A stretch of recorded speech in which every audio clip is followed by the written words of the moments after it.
Assalamualaikum warahmatullahi wabarakatuh. Perkenalkan, nama saya Munur Rahman, NPM 52017111017, Prodi Ilmu Komunikasi kelas A.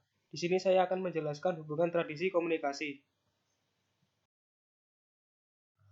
Dimulai dari fenomena yang pertama, yaitu pidato. Pidato ini bertujuan untuk menyampaikan gagasan dengan menggunakan lisan pada masyarakat umum. Seperti contoh, orasi pada kemerdekaan. Insinyur Soekarno, beliau berhasil menyatukan semangat seluruh bangsa untuk bahu-membahu dalam membangun Indonesia. Dari fenomena tersebut merupakan bagian dari teori retorik. Teori retorik ini termasuk dalam bagian kelompok teori publik.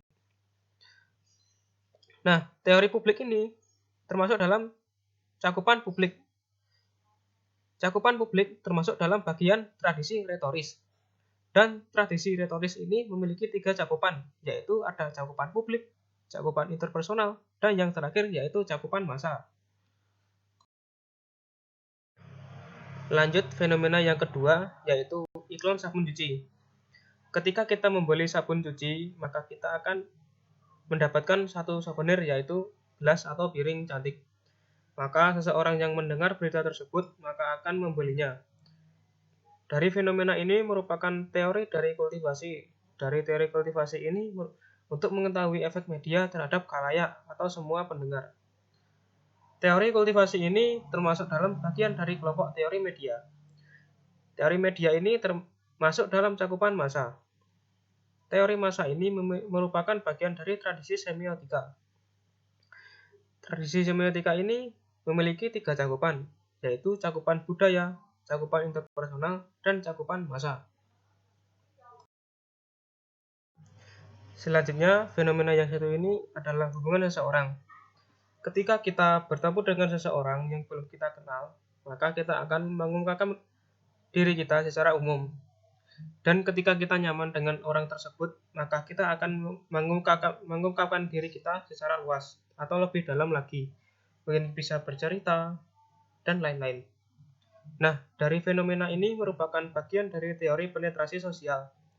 Teori penetrasi sosial ini merupakan bagian dari kelompok teori pengembangan hubungan. Kelompok teori pengembangan hubungan ini termasuk dalam cakupan interpersonal. Cakupan interpersonal ini dibagi menjadi 2 kelompok teori, yaitu kelompok teori pengembangan hubungan dan kelompok diri dan pesan. Cakupan interpersonal ini masuk ke dalam tradisi fenomenologi.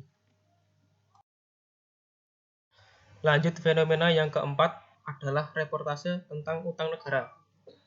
Data empirik menunjukkan adanya peningkatan hutang, namun konsen publik dialihkan pada soal lain yang dianggap menjadi prestasi pemerintah, seperti pembangunan infrastruktur misalnya. Media berperan dalam membentuk pembangunan infrastruktur sebagai agenda, alih-alih risiko hutang yang terus meningkat. Nah, dari fenomena tersebut merupakan bagian teori pengaturan agenda. Teori pengaturan agenda ini merupakan kelompok media. Kelompok media ini termasuk dalam cakupan massa. Cakupan massa ini merupakan bagian dari tradisi sibernetika.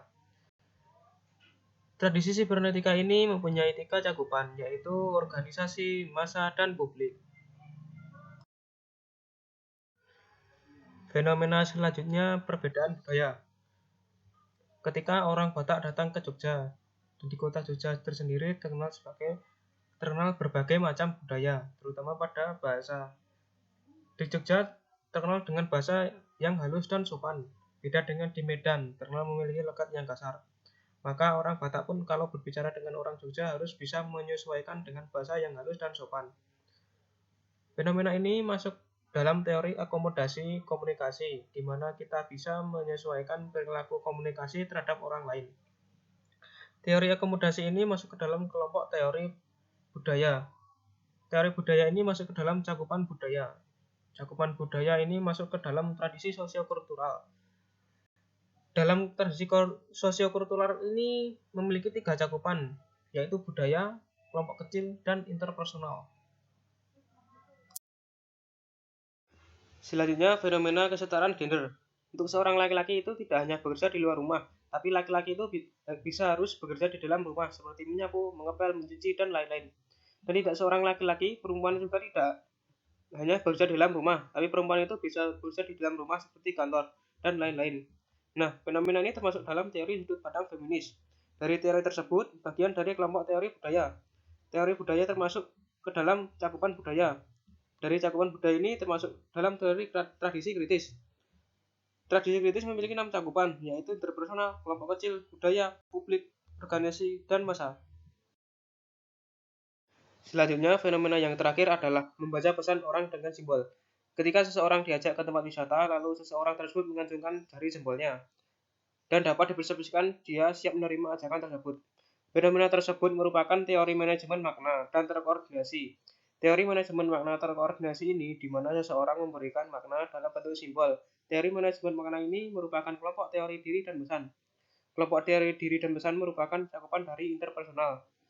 Cakupan teori interpersonal ini memiliki dua kelompok teori, yaitu kelompok diri dan pesan dan kelompok pengembangan hubungan.